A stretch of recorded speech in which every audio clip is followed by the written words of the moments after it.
Iran ने कहा है कि अगर अमेरिका उसके खिलाफ युद्ध में सीधे तौर पर शामिल होगा तो ये सभी के लिए बहुत ज्यादा खतरनाक होगा।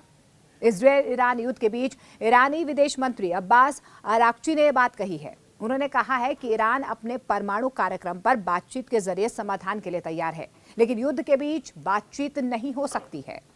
इजरायल से युद्ध पर ईरानी विदेश मंत्री ने कहा कि हम अभी जो कर रहे हैं वो हमले के खिलाफ खुद की रक्षा के लिए हमारे वैध अधिकार का इस्तेमाल है।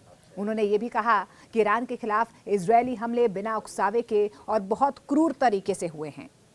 अराक्ची ने भी कहा है कि जैसा कि सभी जानते हैं कि हम अमेरिका के साथ बातचीत के बीच में थे और हमें 15 जून को छठे दौर के लिए मिलना था।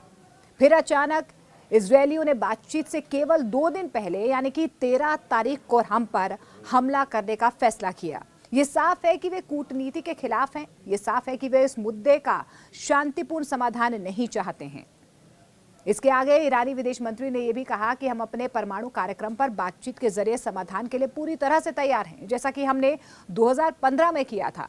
आप जानते हैं कि उस वक्त हमने P5+1 के साथ एक डील की थी। जब हमने डील पूरी की तो पूरी दुनिया ने जश्न मनाया। इसका मतलब ये है कि कूटनीति काम कर सकती है। ये पहले भी काम कर चुकी है और भविष्य में भी काम कर सकती है, लेकिन कूटनीति की तरफ लौटने के लिए हमें आक्रामकता को रोकना होगा। ये साफ है कि मैं उस वक्त अमेरिका के साथ बातचीत नहीं कर सकता जब हमारे लोगों पर अमेरिकी समर्थन के साथ बमबारी हो रही है।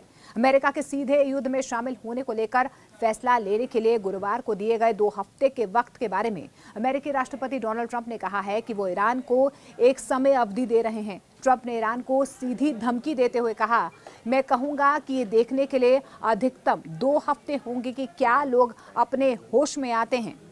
इस बीच इजरायल और ईरान के बीच लड़ाई रोकने के मकसद से घंटों चली एक कूटनीतिक बातचीत नाकाम रही है। दरअसल आपको बता दें कि यूरोपीय डिप्लोमेसी और ईरान के बीच शुक्रवार को जिनेवा में करीब 4 घंटे तक बैठक हुई है।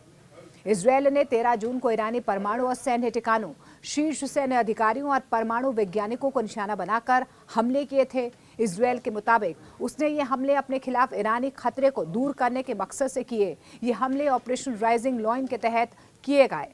इजरायली हमलों के जवाब में ईरान ने मिसाइलों की बारिश कर दी। ऐसे में इस युद्ध ने भयानक रूप अख्तियार कर लिया।